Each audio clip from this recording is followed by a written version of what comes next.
Have you ever watched a seemingly indestructible bond suddenly collapse under the weight of a single decision? That's exactly what happened when John Deere, an emblem of rural American pride, chose to shift a large part of its manufacturing overseas. In an instant, the faithful partnership between the iconic tractor maker and former President Donald Trump burst into flames, sending shockwaves through farm towns and corporate boardrooms alike. If you think this is just another political feud, think again. Farmers, factory workers, and global investors are now scrambling to protect their futures in a standoff that grows more vicious by the day. Here's the burning question. Is this the downfall of an American legend or the first step toward a new, uncharted era of agriculture?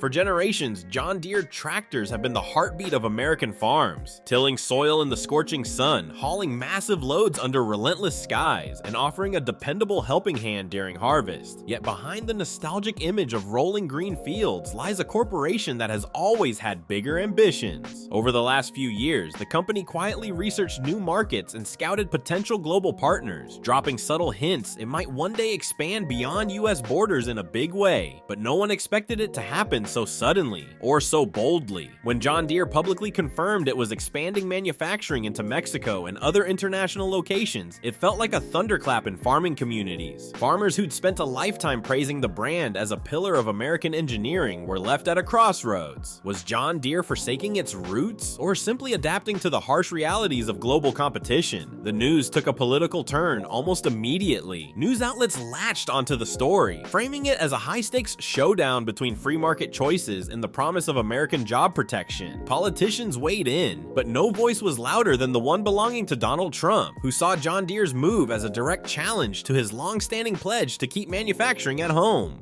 Sparks flew from that very first moment, and neither side showed any desire to back down.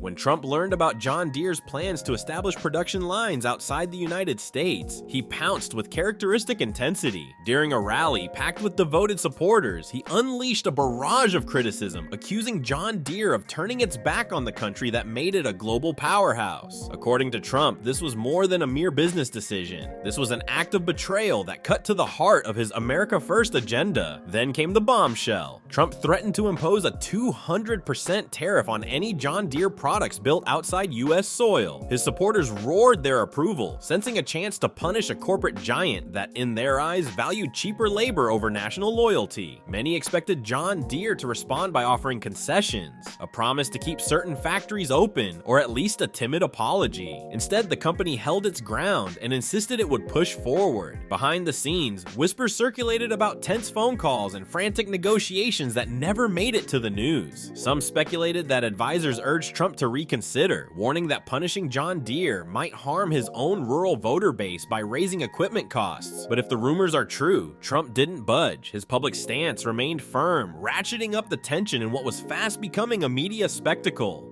To understand why John Deere stood its ground, look beyond the political theater. Like any global company, John Deere has to think about profit margins, production costs, and international markets. As labor expenses rose in the United States, competitors in regions like Asia and South America were pumping out farming equipment at significantly lower prices, nibbling away at Deere's international share. Setting up factories abroad was a strategic pivot, a chance to sidestep tariffs in foreign countries, streamline supply chains, and secure a foothold in emerging agricultural giants like Brazil. Corporate insiders argued that John Deere wasn't abandoning America, it was expanding its reach to ensure survival against rival manufacturers. They saw the move as a calculated gamble that could protect jobs in the long term by strengthening the company's global standing. But for Trump, none of that mattered. The optics alone, a beloved American brand shifting operations offshore, played directly into his narrative of companies chasing cheap labor at the expense of loyal American workers. As the president who made bold promises to revive Rust Belt towns and farmland economies, he saw John Deere's decision as a personal affront. The more Deere's executives insisted it was just business, the more Trump hammered them for turning their backs on the US. Nowhere was this confrontation felt more keenly than in the fields of rural America. For decades, farmers have considered John Deere an institution, a name that conjures images of strong engines, dependable parts, and a sense of tradition passed down through families. These same farmers also represented a vital piece of Trump's political base. So what happens when your preferred brand goes head-to-head with your preferred president? Many felt torn. Some saw John Deere's move as practical and inevitable. In a globalized world, no company can afford to stand still. Others viewed it as a knife in the back, especially when they'd staked their livelihoods on the company's equipment for everything from plowing to harvest. Tensions flared in local farm communities, with heated debates erupting at feed stores and after Sunday church. Would punishing John Deere drive prices higher, hurting small farmers most? Or was it necessary to stand up for American jobs and teach the corporation a lesson? Amid these debates, a troubling trend emerged. Some farmers were holding off on buying new machinery altogether, unsure if tariffs would spike prices or if new legislation would change the landscape. This uncertainty rippled through local economies. Dealerships felt the pinch, banks saw loan applications stall, and the worry of a full-blown agricultural slowdown began to loom over communities that could ill afford another economic hit. While the camera lights focused on Trump's fiery rhetoric and John Deere's official statements, a more complex economic puzzle was forming behind the scenes. Tariffs don't exist in a vacuum. They can trigger retaliation from other nations, who might slap their own tariffs on American goods, potentially including the very crops those farmers grow. If countries like China or Mexico responded to a tariff on Deere's products, American exports could suffer a steep decline. That was only one layer of the puzzle. Even if farmers remained loyal to John Deere, the cost of purchasing that shiny green combine or tractor could skyrocket. Raw materials, foreign-sourced components, and shipping all become more expensive in a trade war. Some farmers predicted that a 200% tariff might translate to tens of thousands of extra dollars tacked onto the sticker price, money they simply didn't have. Big corporations usually have the financial cushion to ride out a tariff storm, but small to mid-sized farming operations operate on razor-thin margins. One unplanned expense, let alone a major equipment purchase at inflated costs, can tip the balance from profit to loss. The stakes were rising for everyone, and the tension felt like a ticking time bomb. Analysts began warning that if no compromise emerged soon, rural communities could face a painful economic downturn with few resources to soften the blow. While John Deere and Trump locked horns, other agricultural equipment manufacturers spotted a golden opening. Rival brands such as Case IH, New Holland, and Kubota had long battled for a piece of the American market, but their efforts to woo the most loyal Deere customers often fell short. That loyalty has been unwavering. Until now, some farmers stung by Deere's relocation announcement or worried about possible price hikes began giving other brands a second look. Case IH, for instance, started touting aggressive promotional deals, hoping to snag farmers ready to abandon green for red. Kubota extended its lineup beyond smaller tractors, aiming to lure mid-sized farm operations with promises of reliability at more affordable prices. Even lesser-known brands, including those from South Korea or India, found the door cracking open for the first time. If a widespread boycott of Deere products were to take hold, whether orchestrated by Trump's supporters or driven by raw economics, these upstart manufacturers could seize a massive chunk of market share. For John Deere, that shift would be devastating, signaling not just a temporary dip in sales, but a permanent fracture in its relationship with American farmers. With so many other choices in the market, brand loyalty could erode faster than anyone expected. High drama in the political arena usually spills over to the stock market, and John Deere was no exception. As soon as Trump announced his tariff threat, investor sentiment seesawed wildly. Some traders believed John Deere's global ambitions would ultimately pay off, insulating it from unpredictable US politics. They claimed the company's access to emerging markets would outweigh any short-term losses at home. Others weren't so sure. Farming might be global, but America is still John Deere's largest single market. A wave of farmer boycotts, or even a slow bleed of customers switching to rival brands, could slice deep into profit margins. Worse, it wasn't clear how global tensions would shift if countries retaliated against US trade policies. Each new headline or Trump tweet sent share prices lurching up or down, creating a cloud of uncertainty around the once stable stock. Financial analysts debated whether the brand's decades of heritage could truly protect it from a major backlash. Yes, John Deere had overcome past economic slumps and brand controversies, but never before had it been so publicly singled out by a sitting president, one with considerable influence over the very people who buy the company's products. To top it off, the broader conversation about the decline of American manufacturing only fanned the flames. Investor nerves were rattled, and it showed in the volatility of the company's market performance. On a deeper level, this fight illuminates a crisis that extends well beyond John Deere. For years, the United States has grappled with the loss of traditional manufacturing jobs to globalization and automation. Politicians on both sides of the aisle have vowed to reverse the trend, yet factories keep relocating or turning to advanced machinery that requires fewer humans on the assembly line. John Deere is no stranger to automation either. The company has heavily invested in robotics and AI-driven machinery to stay competitive, even if it kept all its factories on US soil. The reality is that modern manufacturing employs far fewer people than it did in decades past. Trump's public outcry suggests a desire to return to a time when big factories buzzed with thousands of workers, an era that may no longer be economically viable. The sticky truth is that building tractors or harvesters in America is more expensive than doing it in countries where wages and regulations are lower. And with consumers, including farmers, constantly seeking the best deal, many companies feel compelled to shift operations globally. This dynamic puts a spotlight on policy questions. Should the government step in to protect domestic jobs at all costs, even if that raises prices and disrupts markets? Or is it better to let corporations pursue their own strategies and trust that competition will eventually balance things out? When Trump called for a boycott, it resonated in certain corners of rural America. Small but vocal groups of farmers took to social media platforms, posting memes and testimonies under hashtags calling John Deere disloyal. A few even uploaded videos ceremoniously swapping out their Deere tractors for alternative brands, citing American patriotism as their reason. But such gestures also sparked pushback from farmers who argued that boycotting John Deere wasn't a simple fix. They questioned whether punishing the company might inadvertently drive up equipment costs, making it even harder for small farms to compete. Plus, many recognize that other equipment brands also have global supply chains, so the notion of an entirely made in the USA tractor was at best a gray area. Town hall meetings, local farm shows, and radio talk shows became battlegrounds of opinion. Longtime friends found themselves on opposite sides of a heated argument over whether John Deere was chasing profit at the community's expense, or simply reacting to market forces beyond anyone's control. The conversation often circled back to a single query: what good is punishing a company if it ultimately cripples your own livelihood?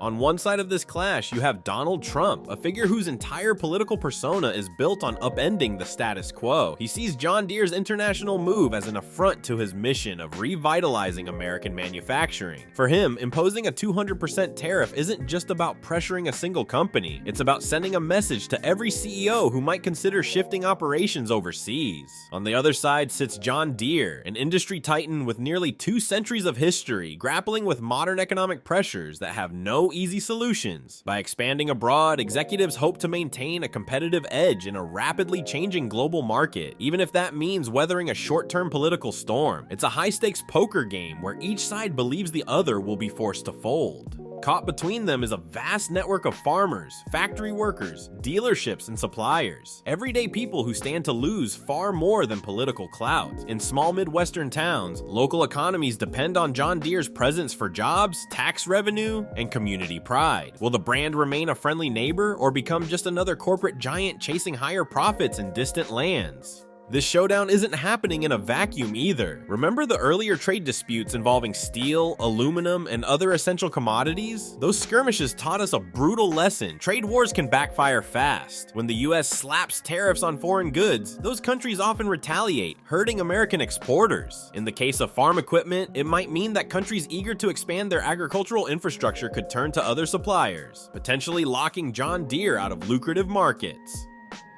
Farmers also recall the turbulence of past tariff battles, when soybean exports plummeted or pork producers faced crippling obstacles to sell their goods abroad. The ripple effect hammered rural economies, prompting emergency government aid just to keep some operations afloat.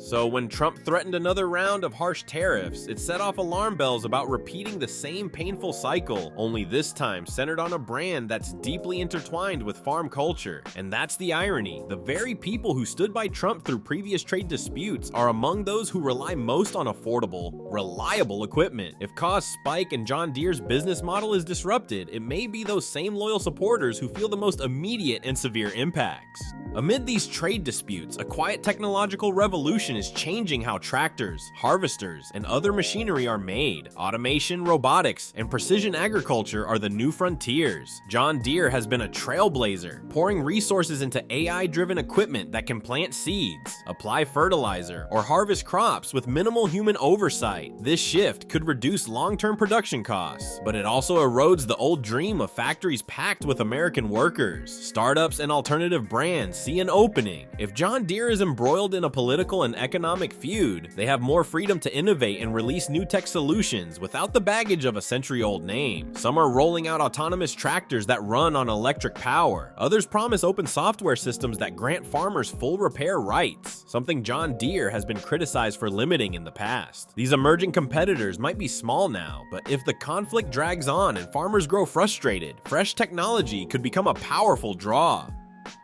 For a younger generation of farmers who value efficiency and cutting-edge methods, brand legacy might matter less than the promise of lower costs and fewer mechanical headaches. While Trump's public attacks dominate headlines, rumors have cropped up about unrest within John Deere's own ranks. Anonymous sources, sometimes employees, sometimes alleged insiders, claim that not everyone in the company was on board with the overseas expansion. Some apparently argued that the brand was too iconic and too deeply tied to American identity to risk a political firestorm. There are also hints of investor pressure. Shareholders want better quarterly earnings and a robust global footprint, and they might not care about the symbolic impact of moving jobs outside the US. That divide between long-term brand vision and short-term financial gains could lead to boardroom showdowns. If the overseas plants don't deliver the expected benefits, or if the political blowback becomes too severe, top executives might find themselves in hot water with investors.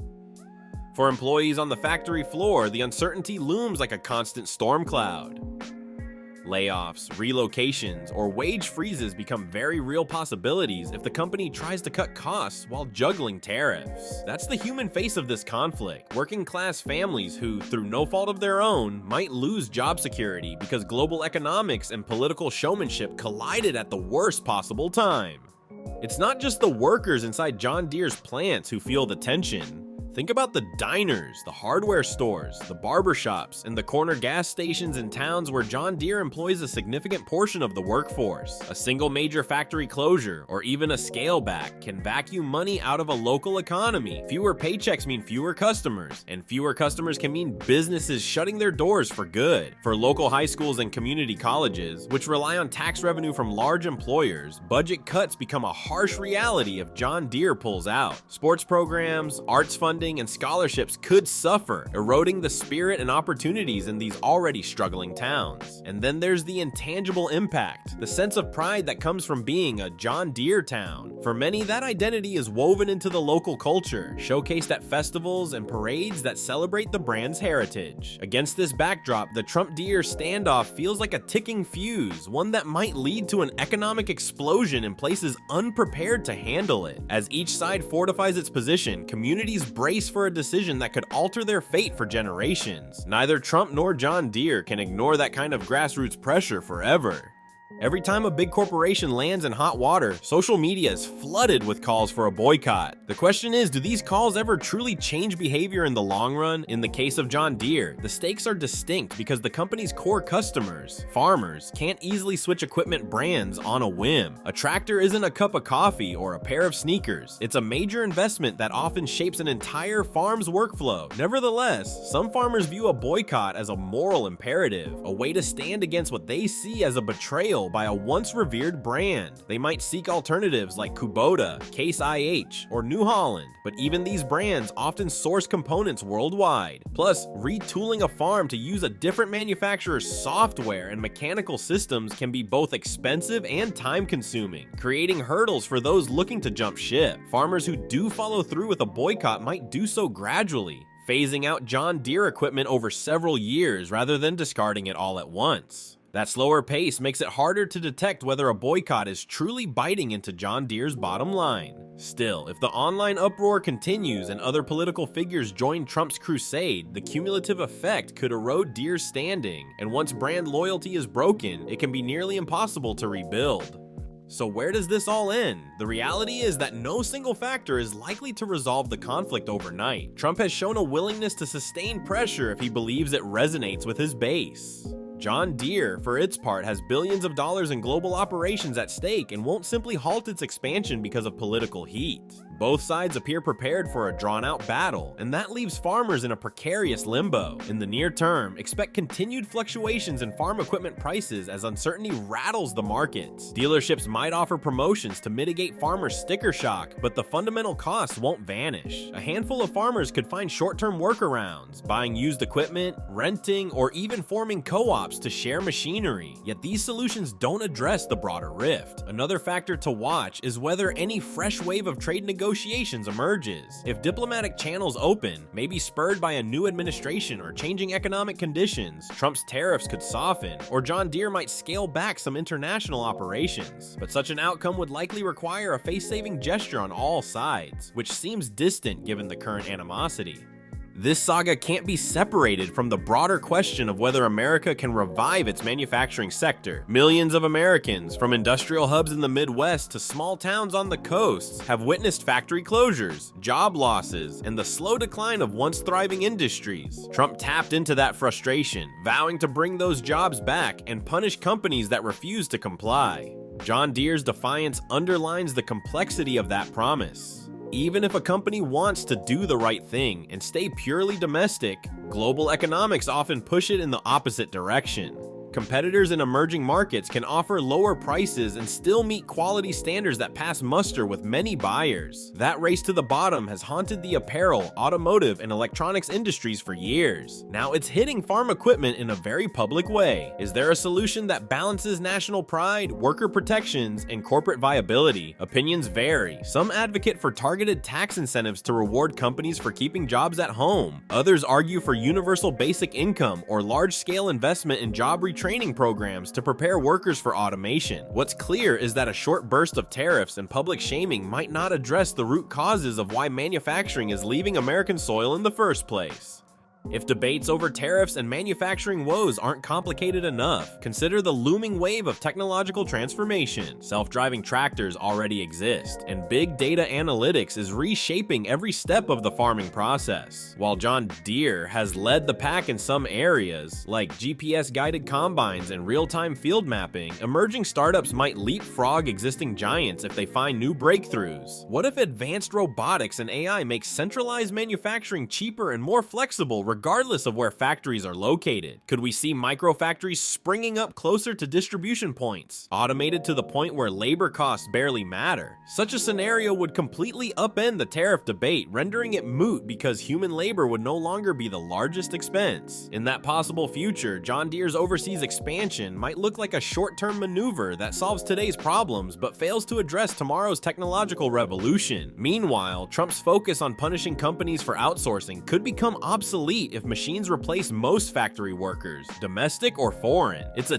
dizzying prospect, yet it's precisely where advanced manufacturing is heading.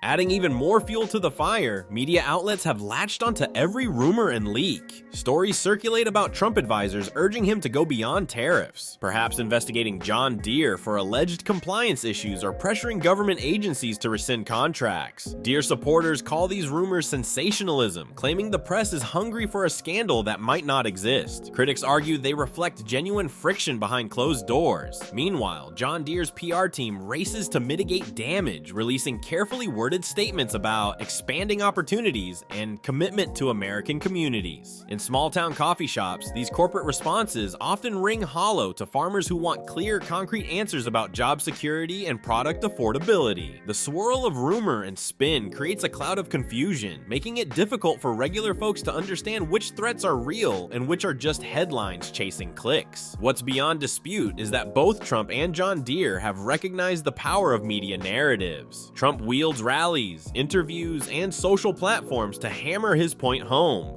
rallying supporters to turn up the heat on the company. John Deere, for its part, counts on a legacy of goodwill and a track record of technical innovation to steady any wavering loyalty. Which storyline wins out could hinge on whose message resonates with that crucial demographic, the everyday farmer trying to make it through one more harvest season. In the end, this clash is about much more than tractors or tariffs. It's a symbolic struggle over what it means to be an American manufacturer in an era when factories can move at the drop of a hat. It's a conflict between a president who built his brand on championing domestic industry and a multinational corporation that sees global expansion as the key to future survival. And it's a dilemma for farmers who must decide if they can afford to prioritize political principles over the practical realities of running a profitable farm. Will Trump's hardline tactics succeed in forcing John Deere to retreat? Or will the company's international ambitions blaze ahead, reshaping a once unshakable bond with rural America? Could a prolonged boycott genuinely topple an industry titan, or will economic necessity keep most farmers locked in Deere's orbit? And what about the broader trend of American manufacturing? Can it truly be revived in a marketplace dominated by automation and cutthroat global competition? Only time will tell how deep the repercussions of this showdown run. In the meantime, families across the heartland and beyond will watch anxiously to see if this war of wills leaves them paying steeper bills for equipment or facing job losses in local plants. One thing's certain, when politics meets profit, sparks are bound to fly. And in the case of John Deere versus Trump, those sparks might just ignite a fire that forever alters the landscape of American farming. Now, we'd like to hear from you. Do you believe Trump's bold tariff threats will bring manufacturing back to US soil? Or is he simply grappling with market forces too big for any single politician to rein in? Will John Deere lose its decades-long hold on rural loyalty? Or will its global approach cement its dominance even further? Leave a comment with your thoughts, and be sure to keep the conversation going. After all, the fate of an American icon, and possibly the entire future of farming, could hinge on how this drama unfolds.